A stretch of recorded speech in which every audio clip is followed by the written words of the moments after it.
Agus Egri mengatakan bahwa tokoh memiliki sifat-sifat karakteristik yang tiga dimensional, seperti halnya benda yang mempunyai volume, tinggi, dan lebar. Nah, Harimawan dalam bukunya, Dramaturgi, menjelaskan lebih lanjut bahwa tiga dimensi yang dimaksud adalah dimensi fisiologi, sosiologi, dan psikologi.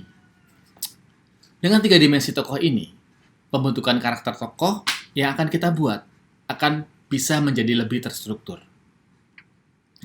Oke, yang pertama kita masuk ke fisiologi. Dimensi fisiologi merupakan ciri-ciri badani. Di antaranya usia, tinggi badan, berat badan, jenis kelamin, warna kulit, warna rambut, keadaan tubuh, ciri-ciri muka, dan lain sebagainya. Berikutnya adalah dimensi sosiologi. Dimensi sosiologi merupakan latar belakang kemasyarakatan, seperti status sosial, pekerjaan, jabatan, peranan dalam masyarakat, pendidikan, kehidupan pribadi, pandangan hidup, kepercayaan, agama, ideologi, aktivitas sosial, hobi, suku, dan lain sebagainya. Berikutnya, dimensi psikologi. Dimensi psikologi merupakan latar belakang kejiwaan.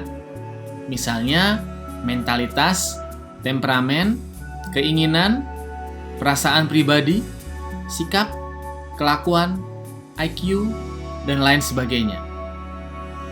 Nah, bagaimana? Sudah semakin mudah kan membuat tokoh? Yang perlu diperhatikan dalam mengaplikasikan tiga dimensi tokoh pada saat membuat tokoh pada naskah kita adalah hindari membuat pointer-pointer. Tapi buatlah keterangan karakter tokoh-tokoh dengan tulisan yang naratif. Maksudnya adalah deskripsikan tokoh kalian dalam sebuah naratif sehingga bisa menjelaskan semuanya dalam sebuah kalimat. Contohnya semisal seperti ini, untuk yang pointer ya. Tokoh Andi. Kemudian kalian menuliskan fisiologi, titik 2. Tinggi 165 cm. Berat 65 kg. Kepala botak. Berikutnya, psikologi, titik 2. Introvert, dan seterusnya. Kemudian berikutnya, sosiologi, titik 2. Bla bla bla bla bla bla bla. Nah, itu yang saya sebut dengan pointer. Baiknya untuk kelas ini, kalian menuliskan dengan cara yang naratif. Jadi buatlah sebuah deskripsi naratif yang bisa mencakup semuanya. Misalnya nih contoh, tokoh Bayu. Bayu adalah seorang pemuda yang sedang mencari jati diri. Meskipun dengan kulit hitam legam dan tinggi 150 cm, Bayu selalu tampil modis, mengikuti tren pakaian era sekarang. Rambutnya yang keriting, ia biarkan menjuntai sebahu, membuat penampilannya makin nyentrik. Meskipun begitu, banyak orang yang simpati dan suka padanya. Budi gemar menolong siapapun. Oke? Saya pikir kalian bisa melihat perbedaan antara yang pointer dengan yang naratif. Bagaimana? Paham ya? Nah, ada satu lagi hal yang tak kalah pentingnya. Kalian harus memiliki penggambaran atau referensi siapakah atau orang seperti apakah yang akan memerankan tokoh kalian nanti. Kalian bisa melampirkan foto sebagai referensi tokoh yang akan kalian buat. Bisa foto orang-orang yang kalian kenal atau foto siapapun yang menurut kalian sesuai dengan penggambaran tokoh yang akan kalian buat nanti. Dalam aplikasinya pada pementasan, tokoh yang kalian buat bisa dipentaskan oleh siapapun. Bukankah make up bisa merubah segalanya? Ini hanya membantu menjadi guide dalam kalian membedakan tiap-tiap tokoh. Nah, foto-foto tersebut nanti bisa kalian tempel di tempat kita bekerja ketika menulis naskah. Ketika menulis, seorang penulis masih susah membedakan karakter tiap-tiap tokoh.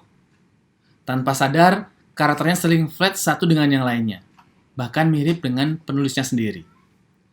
Dengan adanya foto referensi ini, yang kalian tempelkan di tempat kalian menulis, akan membantu penulis untuk menuliskan karakter yang berbeda-beda pada naskah. Semisal kita menulis tokoh Y, kita akan melihat foto tokoh Y. Kemudian ketika kita berpindah menuliskan tokoh X.